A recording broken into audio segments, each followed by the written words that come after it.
What is the difference between atherosclerosis and arteriosclerosis? Specially atherosclerosis की, क्योंकि यहाँ से एग्जाम में क्वेश्चन आता है. What is atherosclerosis? दूसरा है स्मोकिंग प्रॉब्लम. अब स्मोक में एक चीज़ होती है निकोटिन एंड दूसरा होता है कार्बन मोनोऑक्साइड. ये आपके आर्टरीज के एंडोथेलियम को डैमेज करता है. Hello champions, welcome to pharmacy India. हम डिस्कस कर रहे हैं पैथोफिजियोलॉजी सब्जेक्ट को. चलो वीडियो को शुरू करते हैं.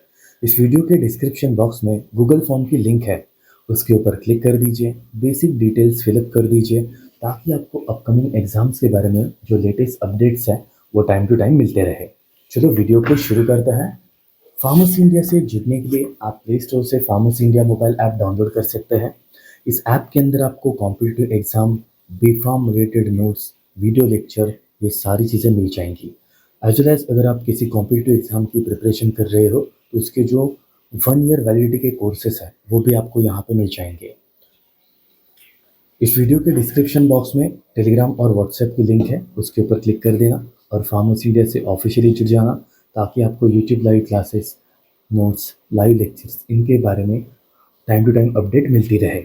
चलो वीडियो को शुरू करते हैं. तो पॉइंट ये है, what is the difference between atherosclerosis and arteriosclerosis. Atherosclerosis और आर्टेरियोस्क्लेरोसिस में क्या फ़र्क होता है? Basically atherosclerosis is nothing but thickening and plaque formation in large and medium arteries. जब आपके बॉडी की बड़ी बड़ी जो आर्टरीज है या मीडियम साइज की जो आर्टरीज है, अगर उनके अंदर बैड कोलेस्ट्रॉल का डिपोजिशन होता है जिसे हम प्लेक कहते हैं, तो आपके आर्टरीज का जो डायमीटर है इनिशियली अगर ऐसा था, अब बैड कोलेस्ट्रॉल के डिपोजिशन के कारण वही डायमीटर बहुत ज़्यादा नैरो हो जाता है और इतनी कम डायमीटर से ब्लड सप्लाई जो है वो कहीं ना कहीं भी रेस्ट्रिक्ट होता है और इसी रीज़न से आपके ऑर्गन को प्रॉपर अमाउंट में ऑक्सीजन और न्यूट्रिएंट नहीं मिलते. And that is nothing but atherosclerosis. इसका दूसरा वर्जन है आर्टेरियोस्क्लेरोसिस. इसमें क्या होता है, आपकी small arteries and small arterioles जो है वो थिक हो जाता है, हार्ड हो जाता है due to deposition of bad cholesterol. So mainly atherosclerosis में लार्ज ब्लड वेसल्स अफेक्ट होती है एंड आर्टेरियोस्क्लेरोसिस में जो छोटी ब्लड वेसल्स हैं वो अफेक्ट होती है. मेन रीज़न क्या है अथेरोस्क्लेरोसिस के पीछे? Deposition of low density lipoproteins also called as bad cholesterol. Smoking habit, diabetes, hypertension, ये मेन फैक्टर है जो आपको अथेरोस्क्लेरोसिस क्रिएट कर सकता है. आर्टेरियोस्क्लेरोसिस के पीछे मेन 2 रीजंस हैं. एक तो आपका ब्लड प्रेशर बहुत ज़्यादा है या फिर आपके बॉडी में डायबिटीज़ मेलाइटिस जैसी कंडीशन है जिसमें आपके बॉडी की जो पैनक्रियास ग्लैंड है इसके अंदर होता है alpha cells and beta cells. Alpha cells release करते हैं glucagon and beta cells release करते हैं इंसुलिन. कहीं ना कहीं पे आपके बॉडी में बीटा सेल जो है वो डिस्ट्रॉय हो चुके हैं या फिर इंसुलिन रिलीज तो हो रहा है लेकिन काम नहीं कर रहा है. ऐसे कंडीशन में आपके बॉडी में ग्लूकोज की लेवल हद से ज़्यादा बढ़ जाती है and that will leads to arteriosclerosis. So ये कुछ रीजंस हैं जिसमें अथेरोस्क्लेरोसिस, आर्टेरियोस्क्लेरोसिस होता है. मेन पॉइंट ये है अथेरोस्क्लेरोसिस में बैड कोलेस्ट्रॉल के डिपोजिशन से आर्टरीज का डायमीटर कम होता है. आर्टेरियोस्क्लेरोसिस में आपकी आर्टरी हार्ड बन जाती है. That is the difference. अब हम बात करेंगे स्पेशली अथेरोस्क्लेरोसिस की, क्योंकि यहाँ से एग्जाम में क्वेश्चन आता है. What is atherosclerosis? A chronic condition where a plaque, either cholesterol, fat और calcium build up inside the arteries and narrows and hardens them. मतलब यहाँ पे कंडीशन क्या है, आपके आर्टरीज में बैड कोलेस्ट्रॉल जब डिपॉजिट होता है, जब फैट्स डिपॉजिट होता है तो आपके आर्टरीज का डायमीटर जो है वो एकदम नैरो हो जाता है. आपकी आर्टरीज हार्ड बन जाती है, उनके अंदर का जो ब्लड सर्कुलेशन है वो कहीं ना कहीं पे रेस्ट्रिक्ट होता है एंड दैट इज अथेरोस्क्लेरोसिस. अब इसके पीछे क्या कॉज है? एक तो आपके बॉडी के अंदर लो डेंसिटी लिपोप्रोटीन्स जिसे हम बैड कोलेस्ट्रॉल कहते हैं इनके लेवल बढ़ चुके हैं या फिर हाई डेंसिटी लिपोप्रोटीन्स इनकी लेवल बॉडी के अंदर कम हो चुकी है. Over the period of time this causes plaque formation. मतलब जब आपके बॉडी के अंदर बैड कोलेस्ट्रॉल आता है तो उसे निकालने के लिए good cholesterol, high density lipoproteins हमारी मदद करता है. लेकिन अगर किसी रीज़न से ये हाई डेंसिटी लिपोप्रोटीन्स अगर आपके बॉडी में कम हो जाता है तो लो डेंसिटी लिपोप्रोटीन्स आपके बॉडी में आर्टरीज में स्टिक होने लगता है और इससे क्या होता है, आर्टरीज का जो डायमीटर है वो नैरो हो जाता है and that condition is nothing but hyperlipidemia and atherosclerosis. तो हाइपरलिपिडेमिया में बैड कोलेस्ट्रॉल ज़्यादा है और आपकी आर्टरीज नैरो हो चुकी है। दूसरा है स्मोकिंग प्रॉब्लम। अब स्मोक में एक चीज़ होती है निकोटिन एंड दूसरा होता है कार्बन मोनोऑक्साइड। ये आपके आर्टरीज के एंडोथेलियम को डैमेज करता है। The inner lining of the artery is called as endothelium. ये जो इनर लाइनिंग है आर्टरी की, इसे हम एंडोथेलियम बोलते हैं। और अगर ये डैमेज हो जाती है तो उसके पीछे दो फैक्टर है। एक तो हो सकता है निकोटिन, दूसरा हो सकता है carbon monoxide. They promotes oxidation of bad cholesterol which is also called as LDL, low density lipoproteins, increases blood clot formation। इससे ब्लड क्लॉट फॉर्मेशन के चांसेस आपके आर्टरीज में बढ़ने लगते हैं and it may leads to vasoconstriction. इससे आपकी blood vessel जो है वो कॉन्स्ट्रिक्ट हो जाती है और इसमें से ब्लड सप्लाई रेस्ट्रिक्ट हो जाता है विच कैन एक्सेलरेट अथेरोस्क्लेरोसिस। इससे अथेरोस्क्लेरोसिस आपके बॉडी में और ज़्यादा तेज़ी से बढ़ने लगता है। That is the main factor smoking which may leads to atherosclerosis.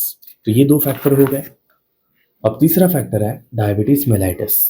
एक ऐसी प्रॉब्लम जिसमें आपके बॉडी में ब्लड शुगर लेवल ज़्यादा होने के कारण आपकी ब्लड वेसल अफेक्ट होती है, डैमेज हो जाती है। बैड कोलेस्ट्रॉल के लेवल ज़्यादा होने के कारण और इसमें प्रॉब्लम आने लगती है कि ऑलरेडी प्रेशर ज़्यादा है, उसमें बैड कोलेस्ट्रॉल के डिपोजिशन से आपके आर्टरीज के अंदर और ज़्यादा प्रेशर क्रिएट होता है and it may leads to more severe diabetes. 2 से 4 गुना ज़्यादा डेंजरस है इश्केमिक हार्ट डिसीज़ के लिए, जिसमें आपका हार्ट फेल हो सकता है। फिर आता है हाइपरटेंशन। आपके आर्टरीज के ऊपर मैकेनिकल जो प्रेशर है वो ज़्यादा होने के कारण आपका एंडोथेलियम डैमेज होने लगता है। आर्टरीज के जो इनर लाइनिंग है, ये जो इनर सेल्स हैं, ये डैमेज होने लगते हैं। Promotes cholesterol entry into the vessel wall.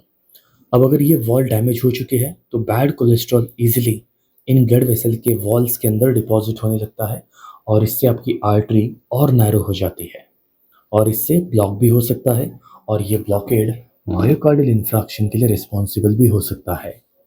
अब पॉइंट यह है कि ये 4 factors diabetes, hypertension, hyperlipidemia and smoking, अगर ये 4 फैक्टर अगर आपको अफेक्ट कर रहे हैं तो इसके सिम्टम्स क्या हो सकते हैं। हार्ट के अंदर आपको चेस्ट पेन, अंजाना महसूस होगा। आपकी ब्रेथ एकदम शॉर्ट हो जाएगी, सांस लेने के लिए दिक्कत होगी। आपको थकान आने लगेगी विथ एक्सर्शन।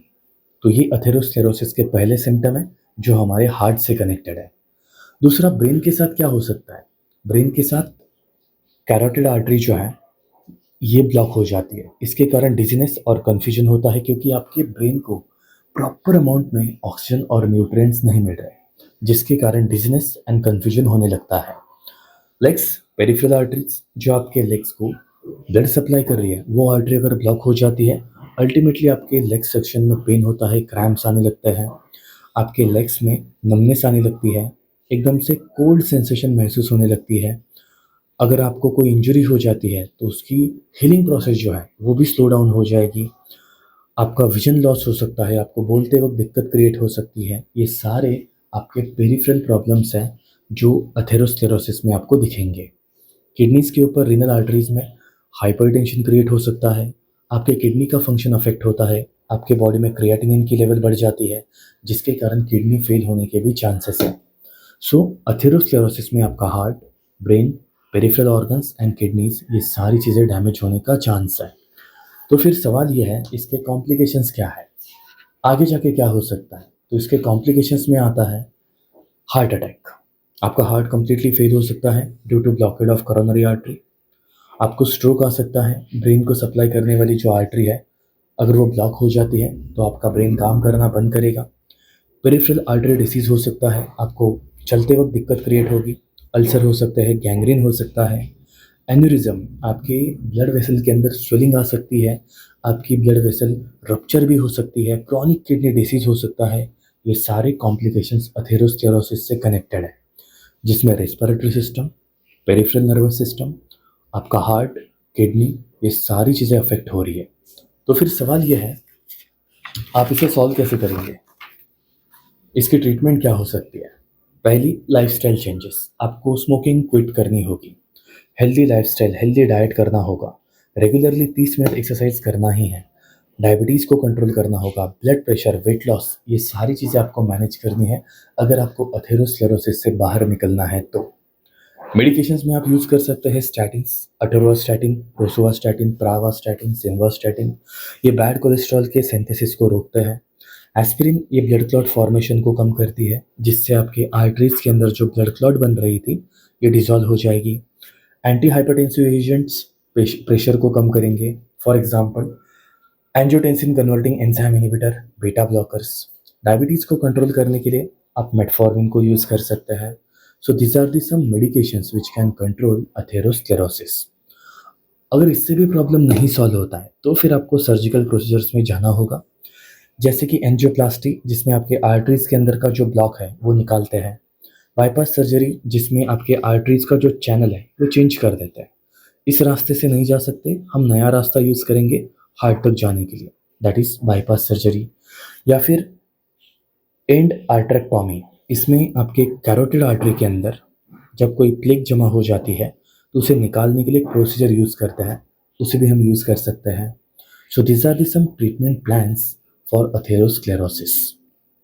तो ये थी हमारी सिंपल पैथोफिजियोलॉजी। अथेरोस्क्लेरोसिस क्या होता है, इस चैप्टर को एक बार अच्छे से पढ़ लेना, क्योंकि इस पर्टिकुलर पॉइंट से एग्जाम में क्वेश्चन आता है। तो ऐसे ही मज़ेदार कॉन्सेप्ट्स को सीखने के लिए फार्मेसी इंडिया से जुड़े रहिए। फार्मेसी इंडिया आपके लिए लेकर आया है कुछ special courses for competitive exam GPAT, जिसमें अर्जुना 2.0 ये न्यू बैच शुरू हो चुकी है। फुल ईयर प्रोग्राम है जिसमें आपको live classes, online test series, modules, hard copy notes, ये सारी चीज़ें प्रोवाइड करते हैं। All India pharmacist crash course भी आपके लिए अवेलेबल है, जिसमें आप इंडिया में होने वाली जितनी भी फार्मासिस्ट एग्ज़ाम है उनकी प्रिपरेशन के लिए ये कोर्स आप ले सकते हैं, जिसमें आपको live classes, notes, video lectures, ये सारी चीज़ें प्रोवाइड करेंगे। Drug inspector online live classes भी अवेलेबल की जाती है, और एडिशनल इन्फॉर्मेशन के लिए आप इन नंबर्स के ऊपर कॉन्टैक्ट कर सकते हैं। तो यही था आज का वीडियो। ऐसी मज़ेदार कॉन्सेप्ट्स को सीखने के लिए फार्मेसी इंडिया से जुड़े रहिए। मिलेंगे नेक्स्ट वीडियो में किसी और टॉपिक के साथ, तब तक के लिए पढ़ाई कीजिए। All the best and thank you.